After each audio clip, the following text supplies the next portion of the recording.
회개하기에 이르기를 원하시느냐는 설교 제목으로 베드로후서 3장 8절서부터 13절까지의 말씀이 되겠습니다.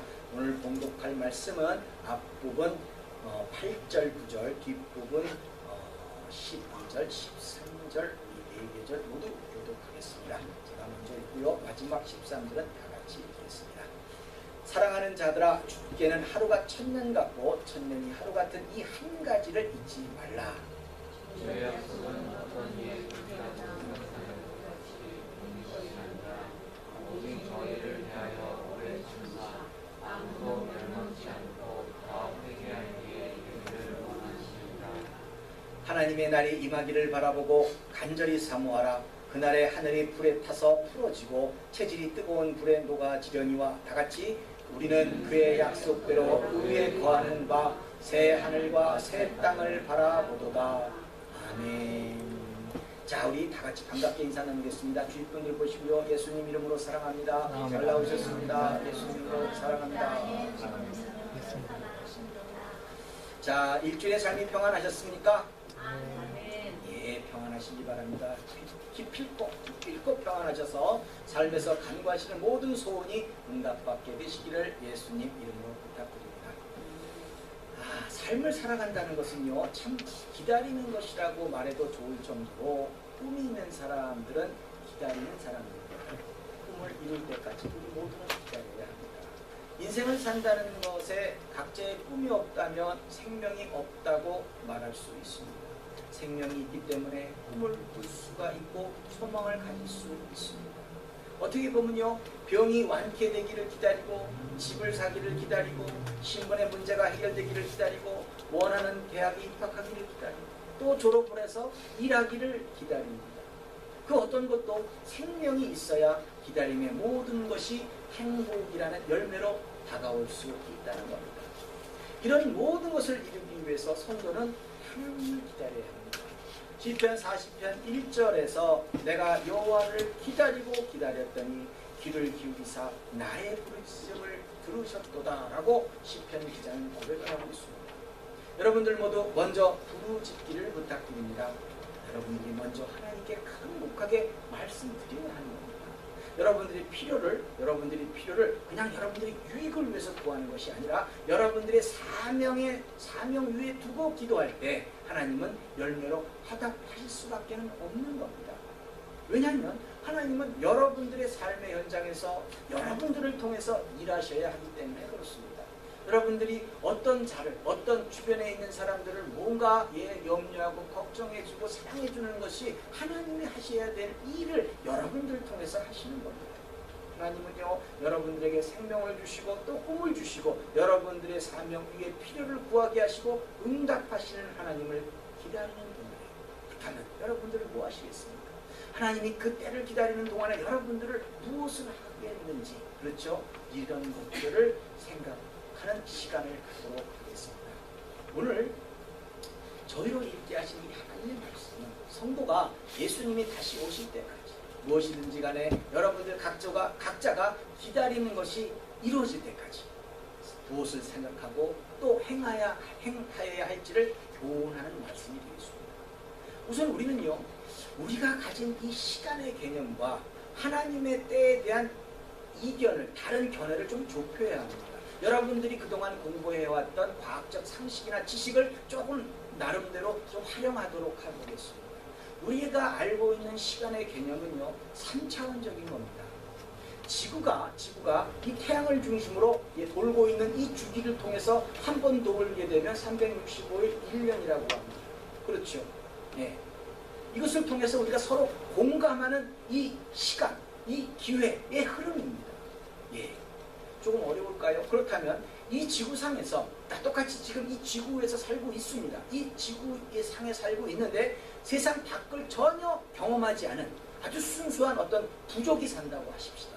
예, 어떤 부족이 세상의 사람들하고는 접촉이 없었습니다.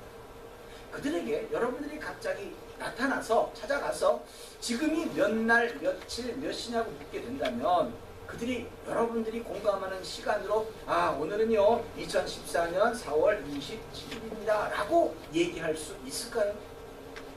아니라는 거죠. 아마도 밤이다, 뭐 아침이다, 정오다 라는 이 공감을 전할 수는 있겠지만 그 이상의 것은 그 부족들끼리만 알아들 수 있겠지요. 그러나 우리는 그들이 말하는 시간의 개념을 알지 못한다는 겁니다. 이해하지 못한다는 겁니다. 그럼 이것을 좀 더 이해시키기 위해서 또 다른 방법을 하나 더 소개하겠습니다. 지금 우리 모두는 대한민국 사람입니다. 그리고 한민족이라고 합니다. 우리에게는요 단일 조상이 있다고 합니다. 뭐라더라? 단군 할아버지. 그렇죠? 그 단군 할아버지는 우리들의 조상이라고 하고요. 또 그분이 고조선이라는 나라를 세울 때가 기원전 2333년이라고 합니다. 이것을 통해서요 우리 민족은 우리 민족만 사용하는 연대표가 있습니다. 그것이 단기 몇 년이다, 단기 뭐 몇 년, 뭐 이런 표현 아시죠? 아무튼 그것이 우리들만이 쓰고 있는 연대표입니다. 여러분들은 올해가 단기 몇 년인지 아십니까? 한국 사람이니까 알아야 되는데 요즘은 활용도가 떨어지다 보니까 다 모릅니다. 그냥 석이 이 연도수를 잡혀 있으니까 그렇습니다. 그걸 사용하기 때문에 그렇습니다. 아무튼요 올해가 2014년이니까 2014년에 2333년을 더하면 단기 4347년이 됩니다. 이 개념을요 다른 사람들, 지금 다른 나라 사람들에게 적용한다면 우리가 47년 전에 뭐 해방을 받았다, 해방을 했다, 뭐 50년 전에 해방을 했다 해가지고 우리는 해방 날짜는 말이야 단기 뭐 4300 뭐 몇 년도야 이렇게 얘기하면 그 나라 사람, 다른 나라 사람들 이해를 합니까? 전혀 이해를 못합니다. 바로 이런 겁니다. 같이 하는 사람들의 공감이 있어야 된다는 겁니다. 시간의 개념, 절대적인 게 아니라는 겁니다. 실질적으로 보면. 네. 더 나아가서 이런 것도 한번 생각해 보시기 바랍니다. 지금 하나님은 이 우주를 창조하셨습니다. 뭔가 이 우주를 창조하신 그 분의 시야로 한번 우리가 들어가 보자는 얘기입니다. 우주적인 것으로 뭔가 적용한다면 아무튼 뭔가 이해가 좀 다르실 겁니다. 자, 가령 우주 어디엔가 생명체가 있다고 해도요. 그들이 가지고 있는 그 시간의 개념하고 우리의 시간의 개념하고는 틀리다는 거예요. 그와 같이 왜냐하면 그들이 살고 있는 이 뭔가 태양이 있다고 한다면 뭔가 어느 걸 통해서 기준으로 돌고 있다면 그 도는 별이 한 번 도는데 우리의 시간으로 한 3년 걸린다고 치잖아요. 그들의 시간에는 1년이에요. 근데 우리를 보는 시간에는 그냥 한 3년이라고 생각해 보세요. 그렇다면 이것은 엄청나게 계산을 해야 됩니다. 그래야지 알 수가 있습니다. 그들이 살고 있는 이 행성이 어떻게 돌아가느냐에 따라서 그것이 각기 다 틀리다는 겁니다.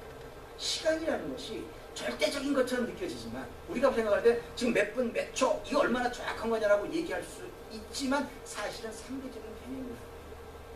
시간이라는 것이 뭡니까? 그렇다면 성경에서 여러분들은 인간이 이 땅에 존재하는 그 시간을 어떻게 표현합니까? 이걸 통해서 다시 한번 이 하나님이 말씀하시는 이 시간의 개념을 우리가 또 한번 더 나가야 됩니다. 야고보서 4장 14절에서 보시면요. 내일 일을 너희가 알지 못하는도다. 너희 생명이 무엇이뇨? 너희는 잠깐 보이다가 없어지는 안개니라 이렇게 얘기합니다. 자, 우리는 태어나서부터 죽을 때까지 안개랍니다. 그렇다면 사람이 태어나서 죽는 시간까지를 과거에는 한 60년 정도라고 생각한다면 안개 2번 하면 몇 년입니까? 120년이죠. 그렇죠? 사람이 또 태어나서 죽는 시간대가 요즘에는 상당히 많이 늘어났습니다. 생명이 많이 길어졌습니다. 요즘에 한 100년이라고 한다면 안개 3번 하면 요즘 개념으로는 이게 300년이라는 세월을 의미하게 되는 겁니다. 바로 이런 개념입니다. 하나님이 이 땅을 전 우주를 창조하셨습니다. 빛이 있으라 하며 빛이 있었다고 합니다. 그것을 하루 동안에 하셨다고 합니다. 그렇죠. 저는요 이단이 아니에요. 그 말을 다 인정합니다. 그러나 그 개념을 우리가 지금 현재 뭔가 빅뱅이라고 하죠. 새로운 별이 태어나서 거기에 뭔가 팽창을 하고 그래서 뭔가 생명이 살고 있다가 점점 사라져가는 이 모든 과정을 비켜봤을 때 우리의 계산으로 하루 만에 이루어질 수 있습니까? 아닙니다. 우리 지구의 연도수가 40억 년이냐 50억 년, 100억 년, 600, 잘 모릅니다. 저는 거기까지는 잘 모르겠습니다만 하나님이 말씀하시는 그 하루의 개념과 또 우리가 생각하고 있는 이 시간의 개념 갖고는 안 된다는 얘기입니다. 맞아떨어질 수가 없다는 겁니다. 이걸 전제로 해서 하나님의 시간을 우리가 이해하셔야 됩니다. 오늘 본문 8절에서 보시면요. 사랑하는 자들아, 주께는 하루가 천년 같고 천년이 하루 같은 이 한 가지를 잊지 말라. 베드로 사도는 지금 이렇게 얘기하고 있어요. 이걸 잊지 말라는 거죠. 결국 하나님은 우주를 창조하신 하나님이십니다. 우리가 살고 있는 이 시간, 이 지구의 시간의 개념에 제한을 받지 않으신다는 겁니다. 하나님의 시간은 뭐냐 이거죠. 그렇다면 우리가 하나님의 시간을 어떤 시야로 봐야 되느냐 하는 거죠. 하나님은 분명히 빛이 있으라 함에 빛이 있었고라는 걸 하루라는 시간으로 지금 말씀하셨습니다. 그렇죠. 그렇다면 뭔가 말씀하셨고 행하고 결과가 맺어지는 것이 하나님의 시간 개념인 겁니다. 하나님은 영원을 존재하시기 때문에 알파요 오메가라고 시작과 끝이라고 얘기하시는 그 의미를 여러분들이 이해를 하셔야 돼요. 그렇죠? 우리가 알고 있는 상식적인 시간의 개념을 하나님이 일하시는 걸 바라보면 우리는 알아맞힐 수가 없고 알아들을 수도 없습니다. 하나님의 시간은요, 우리가 이를테면 성도가 말씀대로 행하였는가 행하지 않았는가를 세월의 개념으로 사용하시고 있다는 겁니다. 하나님은 저와 여러분들을 지금 이 땅에 창조하시고요, 하나님의 계획과 뜻대로 살고 있는가로 모든 것을 평가하십니다. 다만 우리들에게 주어진 시간은 하나님의 계획과 뜻대로 살아가는 기회라는 겁니다. 기회이세요. 뭔가 하나님이 일하셨던 것처럼. 그렇죠? 그렇게 살지 못했다면 다시 한번 그 진리를 깨닫고 이 죄를 인정하고 회개하고 돌아가는 것, 그런 기회의 시간입니다. 그래서 사무엘상 2장 3절에서는요, 하나님이 이 모든 것을, 우리들의 삶의 모든 것을 평가하시는 방법으로 우리의 행함을 달아보신다고 얘기합니다. 심히 교만한 말을 다시 하지 말 것이며 오만한 말을 너희 입에서 내지 말지어다. 여호와는 지식의 하나님이시라. 행동을 달아보시느니라. 여러분들 이 행동을 어떻게 달아보시겠습니까? 결국 하나님의 평가는 한치 오차도 없고 좌로나 우로나 치우치지 않습니다. 왜? 우주를 창조하신 분이고 그분의 시야와 이 잣대가 틀립니다. 여러분들 제가 지금 나이라면 죄송합니다. 제 키가 한 167 정도 된다고 쳤을 때 이 167이라는 이 키가 이 자리에 있어서 요렇게 살아서 요런 환경 속에 있어야지 167이 되는 거지. 만약에 제가 저 바닷속 깊이 들어간다면 압력을 받아서 아마 165나 164나 줄어들 겁니다. 결국은 우리는 환경을 통해서 무엇이든지 간에 이 변화를 받을 수 있지만은 하나님은 그 환경의 제한을 받지 않으시기 때문에 어떤 평가를 하더라도 정확하다는 겁니다. 그럼 이 평가가 뭡니까? 이 평가가 상대적으로 나타날 수 없는 것, 절대적인 평가가 뭐죠? 삶의 모습입니다. 여러분들이 이렇게 살았으면 그거에 따른 결과는 정해져 있는 겁니다. 성경이 그 얘기를 하는 겁니다. 여러분들이 선한 일을 많이 쌓아나가면 선한 결과를 여러분들이 누리게끔 돼 있는 것이고, 여러분들이 악의 도구로 사용되게 된다면 그 악의 결과로 사용돼요. 악의 결과로서 여러분들이 당할 수밖에 없는 겁니다. 하나님이 사용하시는 여러분들을 인도해서 사용하시는데 선한 도구가 되느냐 악의 도구가 되느냐에 따라서 여러분들의 삶의 결과가 달라집니다. 이것은 한치의 오차도 없습니다. 그리고요, 예수님이 자신에게 이 맡기신 자기의 그 하나님의 계획, 그렇죠? 이 하나님의 계획을 이루시고도요, 이 하나님의 계획을 뭐죠? 예수님의 하나님의 계획, 십자가의 대속으로 온 인류, 모든 사람들을 죄에서 사하시는 것이 이 하나님의 계획입니다. 이것을 이루시고 난 다음에 예수님이 하신 이야기가 딱 한 가지, 다 이루었다 했습니다. 시간의 개념으로 보면 뭐예요? 끝났다 해야 되는데 다 이루었다는 겁니다. 하나님이 보시는 시간의 개념은 행하게 하시고 그 결과를 맺게 하시는 것이 하나님의 시간의 개념입니다. 이게 어느 종점에서 움직이고 우리가 생각하는 그 시간을 개념으로 바라보지 않는다는 거죠. 요한복음 19장 30절에서 예수님께서 신포도주를 받으신 후에 가라사대 다 이루었다 하시고 머리를 숙이고 영원히 돌아가시느니라 라고 기록되어 있습니다. 그래서 하나님이 달아보시는 것은 했는가 하지 않았는가, 회개를 했는가, 돌이켰는가, 변화를 이루었는가, 아니면 그리스도의 장성한 분량에 이루었는가에 따라서 그 결과를 누리게 하시고 살게 하시는 겁니다. 하나님의 계획과 뜻대로 살았는가가 문제인 거지, 여러분들이 뭐 늙었다, 여러분들이 뭐 젊었다, 뭐 이런 것까지도 아무런 구애를 받지 않으시는 거예요. 우리는요, 사명이 있는 한, 하나님의 계획 가운데 사명이 있는 한 그 시간이라는 것은 얼마든지 유동적이라는 거예요.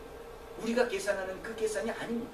성경에는 이런 말씀이 있습니다. 사도행전 2장 17절에서 하나님이 가라사대 말세에 내가 내 영으로 모든 육체에게 부어주리니 너희 자녀들은 예언할 것이요 너희 젊은이들은 환상을 보고 너희 늙은이들은 꿈을 꾸리라 얘기하십니다.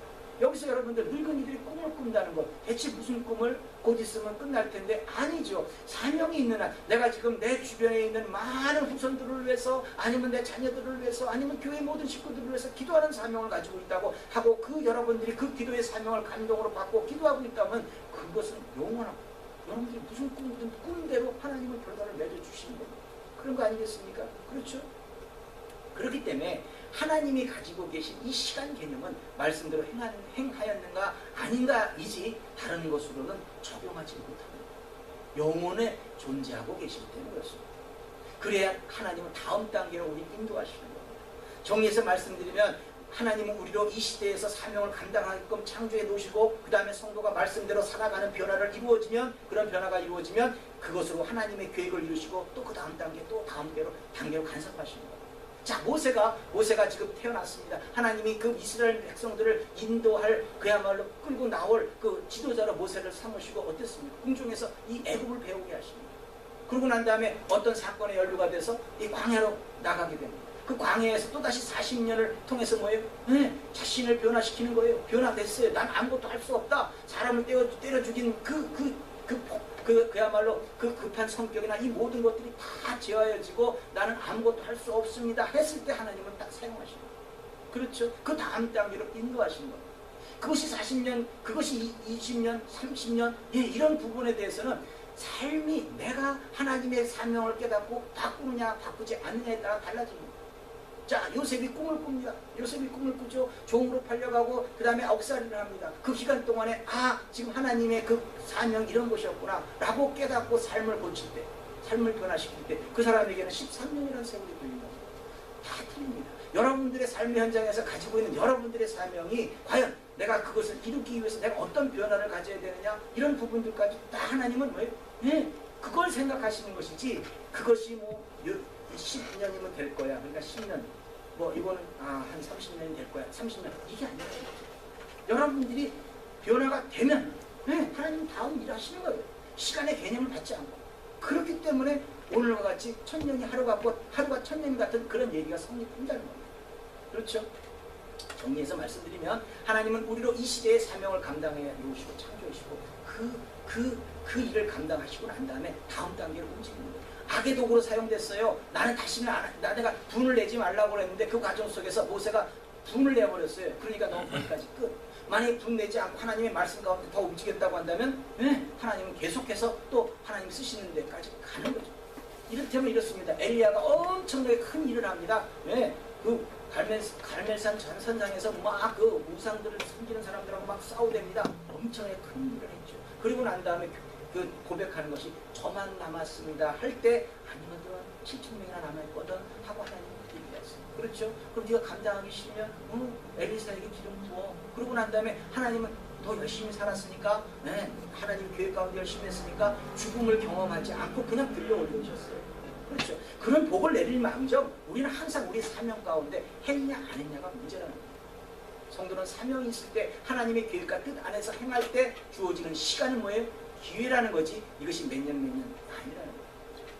물론 이렇게 살아감으로 우리가 성도가 형통하는 복을 받고 여러분들의 삶 가운데 승리하는 삶을 살아가는 거예요. 그래서 베드로 사도는 오늘 본문 9절에서 주의 약속은 어떤 얘기는 더디다고 생각하는 것 같이 더딘 것이 아니다는 거죠. 오직 너희를 대하여 오래 참으사 아무도 멸망치 않고 다 회개하기에 이르기를 원하시느니라 하고 얘기를 하세요. 어떤 사람은 이렇게 변화받는 게 40년이 걸렸으면 40년 후에, 어떤 사람은 13년이면 13년, 어떤 사람은 25년이면 25년. 그러니까 여러분들이 이 말씀을 어떻게 반응하느냐에 따라서 여러분들의 그 연단의 시간은 줄어들 수 있는 거예요. 더딘 것이 아니라는 겁니다. 삶의 결과라는 겁니다. 우리가 회개하고 돌아와야 멸망치 않게 되겠기에 우리가 변화되기를 오히려 하나님은 기다리신다는 겁니다. 우리가 하나님의 계획에 맞게 변화가 되면, 회개하고 돌아가면 주의 약속은 속히 이루어집니다. 그러니까 모든 문제는 뭐예요? 나 자신이 무엇을 어떻게 보는가에 따라 달라진다는 겁니다. 여러분들이 꿈을 이루는 것도 그렇고요, 병이 낫는 것도 그렇고요, 모든 것도 나 자신의 행동에 따라 결정이 나는 겁니다. 이것을 잊지 마시기 바랍니다. 천년이 하루 같고 하루가 천년같이 여기시는 그 하나님은요, 시간의 문제가 아니라 돌이켰는가 말씀대로 살아냈는가로 평가하시고 판단하시고 심판하신다는 것입니다. 이런 부분들이 상당히 많습니다. 예수님이 이 하신 강론에서도 이런 진리를 여러 군데서 찾아볼 수 있습니다. 요한복음 10장 38절에서요. 내가 행하거든 나를 믿지 아니할지라. 자, 지금 예수님이 뭔가 그 일을 믿으라는 거예요. 그 일을. 네, 그 일을 믿으라. 그리하면 너희가 아버지께서 내 안에 계시고 내가 아버지 안에 있음을 깨닫게 알리라 라고 하십니다. 결국 예수님도 하나님의 계획 가운데 하나님의 뜻을 이루시기 위해서 이 땅에 사셨던 겁니다. 결국 예수님도 그렇기 때문에 자신이 무엇을 행했는가로 너희들을 위해서 내가 뭘 했니? 이걸 보라는 거예요. 네, 그 행하는 거로 하나님이 자신의 삶에 있는지 아닌지를 한번 평가해 보라는 겁니다. 성도는 그렇게 살아가는 겁니다. 우리 소원을 위해서 내 안에 예수님이 있는가? 모든 그 기준이 예수님이었는가? 없는가로 그 결과는 달라진다고 말씀하시는 겁니다. 그래서 성도는 오직 예수님으로 승부를 보아야 한다고 말씀하십니다. 그러나 여전히 우리의 관심은 뭐죠? 언제쯤입니까? 여기에 필이 꽂혀 있습니다. 언제쯤이면 이 모든 이 고난에서 벗어날 수 있을까? 이런 것에 필이 꽂혀 있습니다. 네? 그렇다면 여러분들한테 말씀드릴 수 있는 그 대답은 여러분들이 제대로 반응할 때까지입니다. 하나님의 그 일을 온전히 감당할 수 있는 변화가 이루어질 때까지입니다. 복을 받을 만큼 변화되었을 때까지인 겁니다. 누구 탓도 아니에요. 자신의 탓이죠. 그런 맥락에서 심판의 때도 같은 겁니다. 오늘 본문 10절에서 말하는 주의 날은 예수님이 다시 오실 때는 심판의 때는 누구도 알 수 없습니다. 여기서는 도적같이 온다고 표현하고 있습니다. 오죽하면 예수님 자신이 오시는 날이 예수님이 저기 재림하시는 날이니까 예수님이 오시는 날 아닙니까? 그런데 그 예수님이 그걸 모르신다는 겁니다. 도적이 언제 올지 모르는 것처럼 모르신다는 겁니다. 마태복음 24장 36절에서 그러나 그날과 그때는 아무도 모르나니 하늘의 천사들도 아들도 모르고 이 아들이 예수님 아닙니까? 이분도 모르세요. 오직 아버지만 아시느니라. 근데 그 하나님은 무엇을 기다리신다? 하나님은 어떤 때를 기다리신다? 예, 다시 오늘 본문 9절 하반부에서 오직 너희를 대하여 오래 참으사 아무도 멸망치 않고 다 회개하게 이르기를 원하시느니라. 예, 이걸 기다리시고 있다는 겁니다. 몇 년, 몇 월, 며칠, 몇 시가 아니라 하나님 아버지의 때는 우리가 어떻게 반응하는 거로 우리가 어떻게 행하는 거로 결정이 난다는 겁니다. 그러면 그때까지 성도는 어떻게 살아야 하겠습니까? 오늘 본문 11절에서 말하는 그 표현대로라면 너희가 어떤 사람이 되어야 마땅하뇨? 라고 묻고 계십니다. 대답은 거룩한 행실과 경건함으로 살아야 합니다. 그리고 이어지는 12절에서 하나님의 날이 임하기를 바라보고 간절히 소망하라는 겁니다. 그렇죠? 여기서 말하는 그 거룩한 행실, 경건한 행실, 이 부분대로 하나님의 때를 기다리고 여러분들의 뜻을 이루어질 때까지, 여러분들이 간구하는 소원이 이루어질 때까지 성도의 삶의 모습은 거룩한 행실과 경건입니다. 여러분, 이 거룩한 행실 하면 대부분 생각할 때 뭔가 좀 다른 사람들하고 좀 달라야 된다고만 생각합니다. 뭐 홀리 뭔가 좀 이렇게 위험이 있어 보이고 뭐 대단한 것처럼 보여야 된다고 생각합니다. 그렇죠? 그래서 뭔가 기도도 좀 많이 하는 것 척하고, 네, 또 뭐 성경에 대한 지식이 굉장히 많이 있는 것 같기도 하고, 그래서 그런 것도 막 내세우기도 하고, 또 아주 성경을 많이 읽다가 보니까, 그렇죠? 뭐 이마에 상처가 나서 피를 줄줄 흘리면서 다녀야 좀 성스러운 것이라고 생각할 수 있어서 옛날에 그 유대인들이 그짓거리를 했습니다. 실질적으로 그렇습니다. 저 성경 말씀을 항상 손납대고 걸으면서 성경 말씀을 대하는 거예요. 그러다 보니까 나뭇가지에 텅 떨어져가지고 여기 이마가 깨져버렸어요. 그러니까 다른 사람들이 아이고 너는 이마가 터질 정도로 그렇게 성경을 보고 걸어다니냐 하니까 그걸 듣고 다른 사람들이 그러는 거예요. 아예 집에 외출할 때부터 아예 이마를 깨고 나와요. 네, 그러고는 자기는 거룩한 척 그렇게 산다는 거죠. 그렇죠? 이게 지금 이게 말이 되냐는 거죠. 지금 그런 부분들을 다 지금 얘기하고 계십니다. 거룩이라는 거는요, 그런 게 거룩이 아니에요. 네, 여러분들이 무엇을 하느냐가 문제가 아니에요. 창녀도 아니고요. 그 다음에 세리와 같은 자가 아니라도 된다고 유대인들은 가장 꺼렸던 그 모든 것도 아니에요. 거룩은요, 거룩한 행실은 변화를 말하는 거예요. 변화. 말씀대로 살아가는 변화가 없다면 그 성경책을 아무리 읽어봐도 무슨 소용이 있어요. 거룩한 것이 아니죠. 그리고 말씀대로 살지 못하겠다면 또 그것을 인정하고 여태껏 여러분들의 삶의 모습이 하나님 말씀과 온전하지 못했어. 그것이 느껴져요. 그럼 그것을 인정하고 다시 말씀대로 살겠다는 회개가 거룩함이에요. 그게 거룩한 행실이죠. 다른 사람들은요 못해요. 그러나 내가 그 죄악이 안타까워지고 이러면 안 됐는데 내가 그렇게 살았구나 라고 느껴지는 것이 뭐예요? 왜 거룩이에요? 다르다는 거죠. 그것이 느껴져야 우리는 해결할 수 있으니까. 여러분들 이런 식으로 문제의 핵심을 제대로 지금 여러분들이 깨닫고 나가야 되는 겁니다. 신앙생활을 할 때 이런 문제들을 잘 정확하게 분별할 수 있어야 되는 거예요.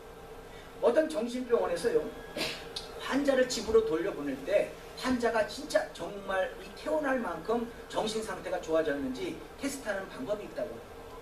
수돗물이 흘러나오는 이 좀 방에, 이제 그러니까 수도가 있는 이 방에 뭔가 미리 수돗물을 이렇게 조금씩 흐르도록 수도꼭지를 이렇게 조금 틀어놓습니다. 바닥에는 그러니까 조금 있으니까 물이 흥건하게 고여있게 되는 거죠. 그러면 의사는 환자에게 걸레를 들고 물을 닦으라고 합니다. 정상적인 사람은요, 수돗물이 열려 새고 있는 것을 알기 때문에 수도꼭지를 먼저 잠그고 바닥에 물을 닦습니다. 이런 사람은 퇴원을 시켜도 됩니다. 정확하게 왜 지금 바닥에 물이 흥건히 괴해 있는지 그 원인을 알고 있기 때문에 그렇습니다. 그러나 어떤 환자는요, 수도꼭지는 그저 내버려 둔 채 방바닥만 부지런히 닦습니다. 바쁘게 바닥을 닦지만 어떻게 보면 그는 아직도 퇴원할 수 없는 사람입니다. 문제를 정확히 보지 못하는 거죠. 문제의 핵심을 정확히 보지 못하는 거죠. 하나님이 우리를 볼 때도요, 아직 치료가 필요한 사람이 많습니다. 삶을 고치고 변화를 가져야 될 사람들이 많이 있다는 겁니다. 죄를 인식하고 회개해야 할 사람들이 많이 있는데 그냥 자신의 유익대로 끝까지 갑니다. 어떻게 보면 불쌍하고 안타까운 것이죠. 그렇죠? 그들은요, 문제의 근원을 쳐다볼 생각도 하지 않습니다. 문제는 자신에게 있는 겁니다. 여러분들 모든 게 그런 거예요. 문제는 다 나한테 있는 거예요. 내가 어떤 시야로 보느냐에 따라서 달라지는 거예요. 설교가 재미없습니다. 그 문제도 자신에게 있는 거예요. 자신에게. 그렇죠? 삶의 현장에서 보면요, 유난히도 나를 괴롭히는 사람들이 많다고 생각합니다. 저 인간만 없었으면 좋겠다는 생각도 들고요. 요번에 우리 집 며느리 잘못 들어왔기 때문에 이렇게 됐다고 할 수도 있고요. 다 뭐예요? 자기 위주로 생각합니다. 자신은 전혀 문제가 없는 거예요. 그렇죠? 그런데 그것을 통해서 하나님은 일하시거든요. 뭘요? 내가 과거에 종업원들에게 월급 좀 덜 줬어요. 내가 지금 현재 보니까 월급이 지금 굉장히 정확하게 받지도 못하고 있어. 그럼 모든 것들을 살볼 때 하나님이 지금 나의 삶을 고치라고 하시나 보다. 이게 고쳐져야 다음번에 무슨 사업을 주시기도 하고 분깃을 좀 넓히시기도 하고 또 더 큰 뭔가 축복을 내리시는 거죠. 모든 것이 다 내 삶의 결과예요. 또 만약의 경우 그렇지 않다고 한다면 뭐예요? 내가 앞으로 해야 될 사명이 있기 때문에 그와 같은 고난을 겪게 하시는 거예요. 요셉처럼. 요셉이 무슨 죄를 졌다고 옥살이를 해야 돼요? 그렇죠. 무슨 잘못했다고 옥에 갔습니까? 아무런 잘못도 없어요. 누가 봐도 옥에 갈 사람이 아니에요. 그런데 뭐예요? 애굽의 그 바로를 만나야 되기 때문에 떡 맡은 관원장, 술 맡은 관원장하고 만나서 그 바로에게 요셉의 존재를 알려야 했기 때문에 간 거예요. 그렇지 않습니까? 그러나 그 험악한 상황에 돌아갈지라도 요셉은 변하지 않았어요. 절대 하나님을 원망하지 않았어요. 하나님 말씀 가운데 살아냈어요. 그러다 보니까 결국은 그 하나님의 계획 가운데 그 다음 단계를 이루어 나갈 수 있다는 거죠. 하나님이 보시는 시간의 개념은 바로 이런 겁니다. 아무튼요, 우리 스스로가 어떤 상황에 부딪혔을 때 뭔가 잘못 움직인다면 큰 오류를 범할 수 있습니다. 하나님의 음성을 들어야 됩니다. 이것이 진짜 문제를 바라보는 이 성도들의 그 영적인 영안이 있어야 된다. 거룩함은요, 말씀으로 승부를 봅니다.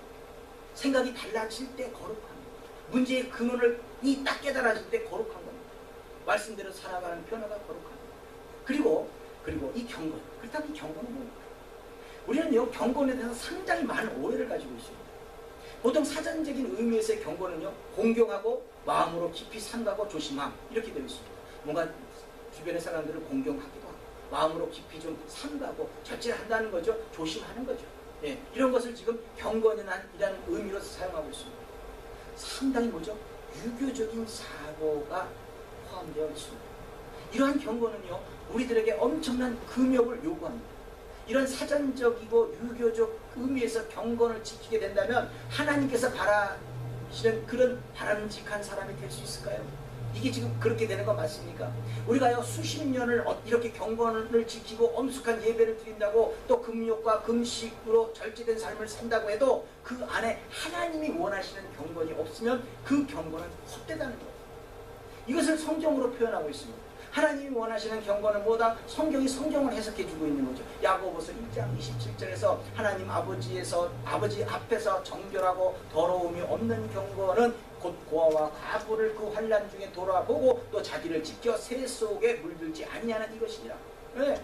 고아와 과부를 환난 중에 돌아보고 자신을 세상에 사는 방법대로 살아가지 않게끔 단속하는 거예요. 지킨다는 거죠. 세상에 물들지 않도록, 자기 유익대로 살지 않도록 지키는 거라는 거예요. 고아와 과부를 돌보지 않고 자신의 유익대로 살아가는 사람들은 결국 경건하지 않다는 겁니다. 거꾸로 말합니다.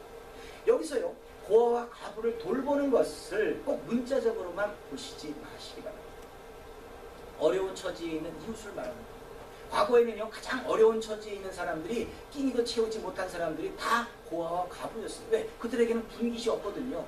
남편이 없는데 뭐 먹고 살 상황이 없거든요. 그러니까 그들을 돌봐주라는 겁니다. 그러니까 지금으로 볼 땐 이런 모든 사람들을 포함해서 무엇으로든지 여러분들의 주변에 있는 사람들이 어려운 형편에 처한 사람들을 대하는 것이, 제대로 하나님 섬겨주고 나눠주는 것이 경건이라고 성경은 말하고 있는 겁니다.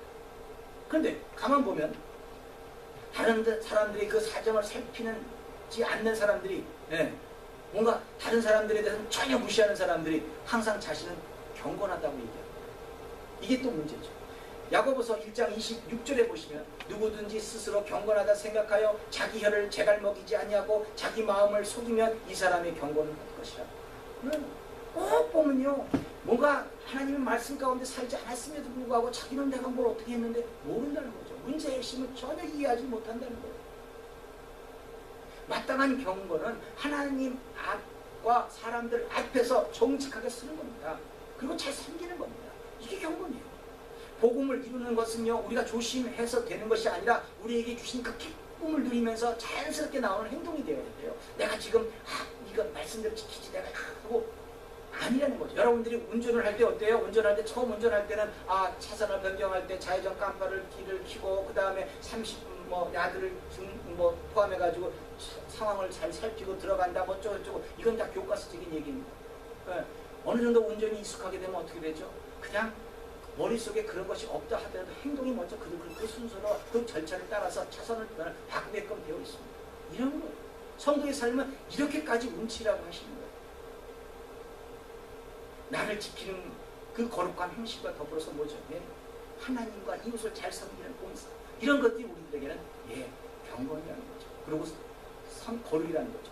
성도는요, 거룩함과 경건으로 주님의 때를 기다리는, 여러분들의 소원을 이룰 때까지 기다리는 그런 삶을 살아야 하는 겁니다.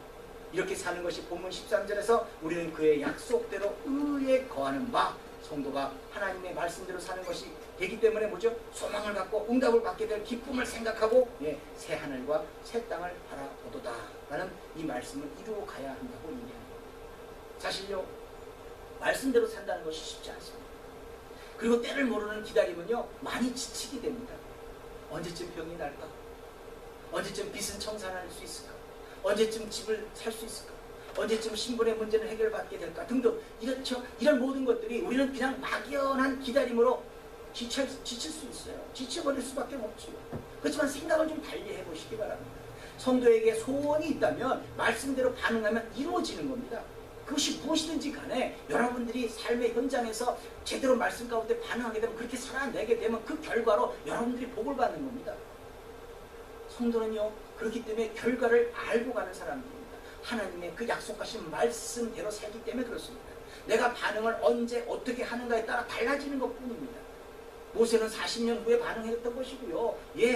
아브라함은 25년 후에 반응했던 것이겠죠. 문제는 뭐다? 나의 변화입니다. 대부분 많은 사람들이 생각할 때 뭔가 내한테 이루어지는 이때가 오늘 기도했으니까 내일 당장 이루어졌으면 참 좋겠네.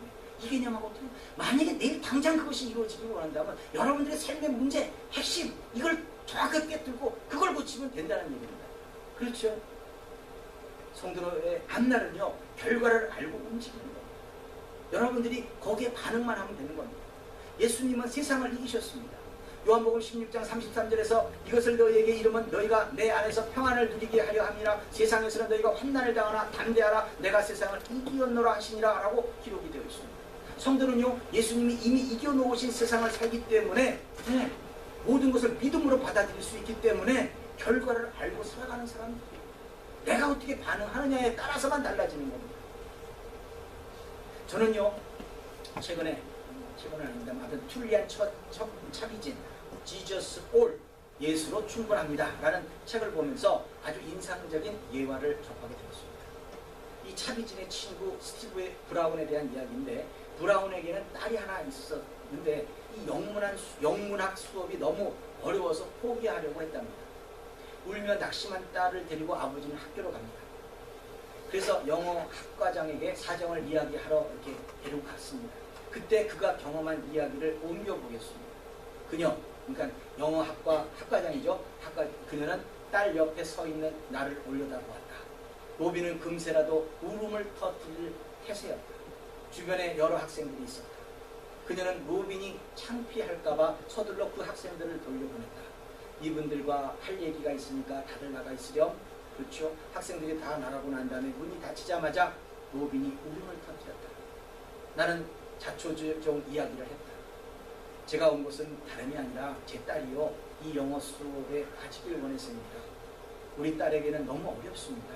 그래서 말씀인데요, 이 애를 일반 영어 수업으로 옮겨주실 수는 없겠습니까? 그때 이 학과장은 얘기합니다. 브라운 씨 충분히 이해합니다.